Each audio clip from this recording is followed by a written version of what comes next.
Today, a St. Clair County judge issued a stay on Attorney General Lisa Madigan's motion to halt state worker pay. Madigan's motion would have stopped workers' paychecks until a budget was put in place.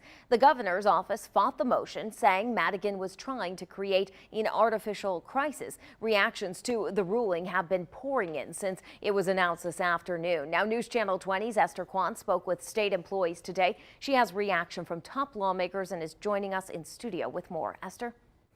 Stacey, the state has been without a budget for nearly 2 years now, and there was a court order, like you said, in place to continue paying state workers despite the lack of a budget. Earlier this year, the Attorney General made the motion to dissolve that order, which would have completely stopped paying those state employees until there was a budget. Now, Governor Bruce Rauner's office released a statement in response to today's ruling today, saying, quote, "We're pleased our hardworking state employees who show up to work every day on behalf of the people of Illinois will continue to be paid. It is our hope the Attorney General drops this lawsuit so the bipartisan negotiations in the Senate can continue in order to reach a balanced budget with changes to get our state back on track."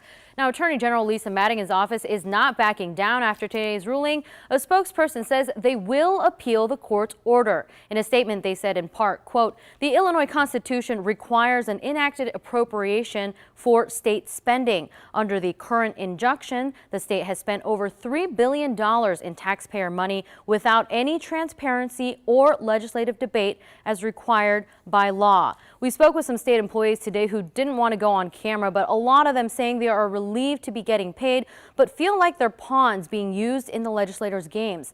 A lot of people also speaking out on social media. Now, here's what some of you are saying. Ryan commented about the court's ruling, saying, "As it should be, not the employees' faults they can't figure a budget."